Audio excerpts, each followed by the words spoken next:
Gloria never thought of herself as extraordinary. She was just a waitress, one of the many faces behind a counter in a dusty little town where people came for cheap coffee and a warm plate of food. Her life was simple, her means modest, and yet there was something about her spirit, gentle but fierce, worn but unwavering, that made her different. And sometimes that's all it takes, a heart that still chooses kindness. Even when the world gives little in return, it was an ordinary Tuesday afternoon and the rain was falling hard. The kind of rain that made you feel colder even with a coat on. Gloria had just finished clearing a booth when she saw them, two children standing outside the diner window, huddled close together. Their clothes were too thin for the weather, their shoes soaked, and their eyes spoke of hunger and something deeper, an ache no child should carry. She paused, coffee pot in hand, her heart tugged by something she couldn't explain. She could have looked away. God knows the world often does, but Gloria wasn't built like that. She remembered too clearly what it felt like to be ignored, forgotten. She'd been raised by her grandmother in a small home with too many cracks in the walls and not enough food in the pantry. There were days she went to sleep on an empty stomach, pretending to be full just to ease her grandma's worry. Life had taught her to survive. But it had also taught her something more valuable. Never ignore the pain of someone who reminds you of who you once were. She walked outside, shielding herself with a small umbrella, and knelt down in front of them. "Y'all eatin' today?" she asked, her voice soft but firm. The boy, probably 10, stood in front of the younger girl, as if shielding her. He shook his head. "No, ma'am." "Well then," Gloria said with a gentle smile, "let's fix that." She didn't think about the cost. She didn't wonder if they'd come back or whether it was her place. All she saw were two hungry children, and she had food. That was enough. She brought them in, seated them at a booth in the far corner of the diner, and served them soup, grilled cheese, and apple pie. No questions asked.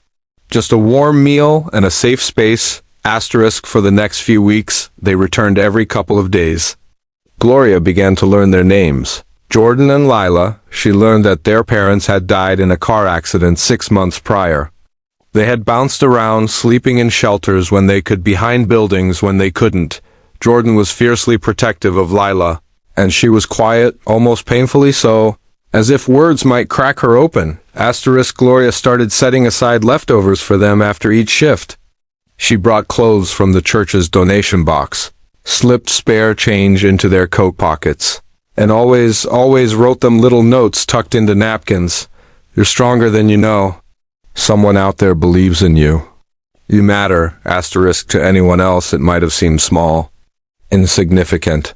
But to two broken kids, her gestures were like beams of light cutting through a storm. They started smiling more. Layla began speaking softly. Jordan started to believe he could protect his sister and still let someone help him, too. Then, one day, they didn't show up. At first, Gloria figured it was just the rain again, or maybe they found a warmer place, but the days passed. A week, 2, she asked around, even walked the streets near the terminal where they used to sleep. Nothing, they were just gone. She feared the worst but prayed for the best. Time moved on as it always does. The booth where they once sat became empty again, but Gloria never forgot them. She never forgot the look in their eyes the first time she handed them food. And she never forgot the feeling that maybe, just maybe, she had made a small difference in a life that really needed it. 15 years passed. Gloria still worked at the same diner. Her hair had grayed, her steps were slower, but her kindness never dimmed. The world had changed, but Gloria hadn't. Her home was modest, her car old, and her hands calloused from years of hard work. Still, every night before she went to bed, she prayed for all the people she had once helped, even if she never saw them again. Then, one quiet morning, something unexpected happened. A sleek, black luxury car pulled into her driveway. She thought, maybe it was a mistake, maybe someone was lost. But then the doors opened and a tall young man stepped out in a tailored suit. A young woman followed, elegant and posed, holding a small bouquet of daisies. Gloria? The man said, his voice warm and steady. "Do you remember us?" Asterisk, she stepped closer, squinting through the sunlight. Her breath caught. Asterisk, Jordan, she whispered. Asterisk, he nodded. And this is Leela. Asterisk, tears spilled down her cheeks before she could even think. All those years, all the worry, all the wondering. And now here they were, alive, grown, beautiful, strong. Asterisk, they sat on her porch for hours. Jordan told her how a social worker had finally placed them in a good foster home. It wasn't easy, but they had made it. He went on to study finance. Layla became a school teacher. And through everything, they remembered one thing, the woman who fed them when they had nothing. Asterisk, you gave us more than food, Jordan said. You gave us hope. You made us feel seen. Asterisk, Leela handed her the bouquet and said softly, you saved us. And then they handed her a key. It was for the car. Paid for in full, a gift, a thank you. Something they said could never match what she'd given them, but still, a way to show their gratitude. Asterisk, Gloria stood in stunned silence. I only gave you sandwiches, she whispered. Asterisk, no, Jordan replied. You gave us a reason to believe in good people. And that's the truth about kindness. It doesn't have to be grand. It doesn't need headlines. Most of the time, the world won't even notice. But to the person on the receiving end, it can mean everything. It can mean survival. It can mean hope. It can mean the difference between giving up and holding on just one more day. Asterisk. Gloria never expected to see those children again. She never asked for anything in return. But her story is proof, living, breathing proof, that even the smallest acts of kindness can change lives forever. You never know how far one good deed will travel.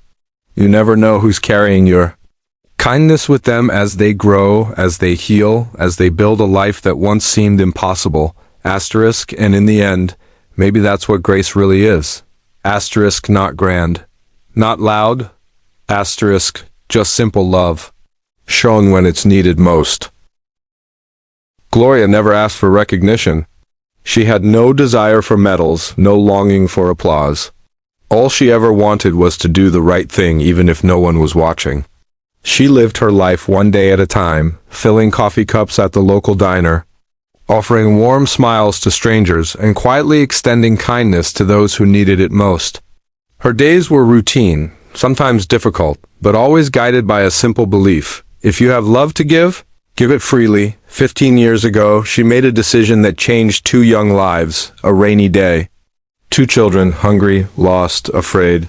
Gloria had seen them through the fogged window of the diner, standing under a flickering streetlight with soaked clothes and hollow eyes. No one else noticed them. No one else cared. But Gloria couldn't look away. She'd taken them in, no questions asked, fed them. Gave them shelter, if only for an hour or two. And more than anything, she gave them warmth, not just from the soup or grilled cheese sandwiches, but from her presence. She made them feel seen, important, human. At a time when the world had all but erased them, Gloria reminded them they mattered. She never saw it as anything special. She didn't have much to give, just a few extra slices of pie, some leftover soup, and a heart that refused to harden despite years of hardship. Her own life hadn't been easy. Raised by her grandmother, she knew poverty intimately.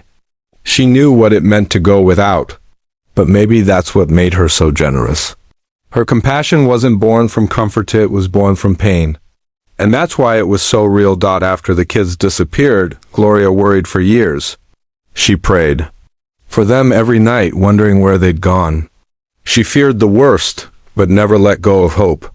And though life moved forward through aching knees, aging hands, and lonely nights, those children stayed in her heart. Their absence became part of her story.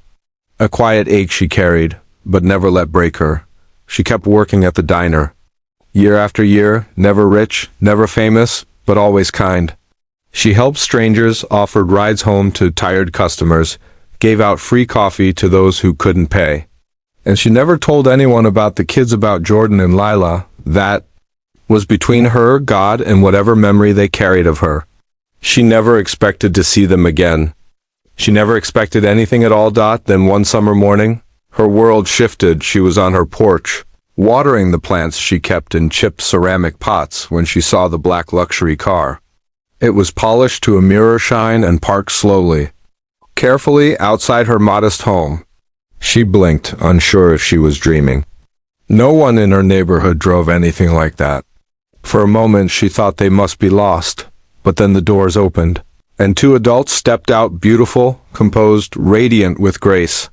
The man was tall and confident, dressed in a charcoal gray suit. The woman wore a soft blue dress, holding a small bouquet of daisies. "Gloria?" The man called out gently. She froze. There was something in his voice familiar, deep but unmistakably tied to a memory she hadn't dared speak aloud in over a decade. He stepped closer. "It's Jordan." Her eyes widened. Her breath hitched. "And I'm Lila," the young woman said. Stepping beside her brother, the watering can slipped from Gloria's hand, forgotten on the porch. She stepped forward, covering her mouth, her eyes already filled with tears. "Is it really you?" she whispered. Jordan nodded. "You saved us." The three of them embraced, no words for a moment, just quiet sobs and hearts reconnecting across years and miles. When they finally sat down, it was as if time itself folded in. They laughed, they cried, they told stories. They shared how a social worker found them a placement after disappearing from the streets. How life was hard, but manageable. How they never forgot her, not for a single day. "We kept your notes," Lila said, pulling out a worn envelope with creased napkins inside. Gloria's handwriting, faded but still legible. "You are loved, you are strong, you are not forgotten." Those words had become their mantra. Jordan had gone on to graduate from college, earning a degree in finance. He worked for a major firm now. Layla became a school teacher, choosing a path that let her offer children the same kind of gentle guidance Gloria had given her. "We wanted to give you something," Jordan said, handing her a small velvet pouch. Inside were the keys to the luxury car. "It's yours now," he said, smiling through tears. "Paid in full." Gloria shook her head in disbelief. "But I only gave you food. I didn't do anything grand." "You gave us hope," Jordan said. "At the lowest point in our lives, you reminded us we were still worth something." Leela added softly, "You believed in us when no one else did. You didn't know what would happen to us. You didn't expect anything in return. That's why it mattered so much." Gloria could barely speak. All those years she'd wondered if they were okay, if her small act had made any real difference.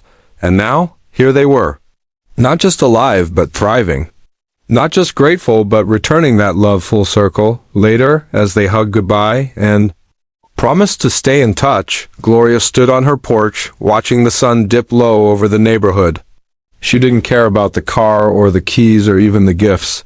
What mattered most was something deeper. Life had come full circle. What she gave out of simple compassion had returned, not as payment, not as reward, but as a blessing. And in that moment, Gloria realized a truth far greater than anything she had ever understood. When we give from the heart, when we show love without expectation, when we choose compassion over convenience, the universe remembers, maybe not right away, maybe not in the way we expect, but kindness is never lost. It circles back. Sometimes quietly, sometimes after many years, but always when it's meant to. She looked up at the sky and whispered, "Thank you." Because in the end, the real gift wasn't the car or the gratitude. It was knowing that her love, her small act of grace, had become the foundation of someone else's future, and that's what makes compassion so powerful. It's not about what we give, it's about what it becomes, and sometimes it becomes everything. If this story touched your heart, if even for a moment you felt that love, hope, and kindness still exist in this world, then please give this video a like, share it with someone who might need a little inspiration, a silent prayer, or a ray of light right now, and don't forget to subscribe to our channel. Everyday grace stories, so you never miss more true, heartfelt stories like this one. Your one share could change someone's life. Thank you from the heart.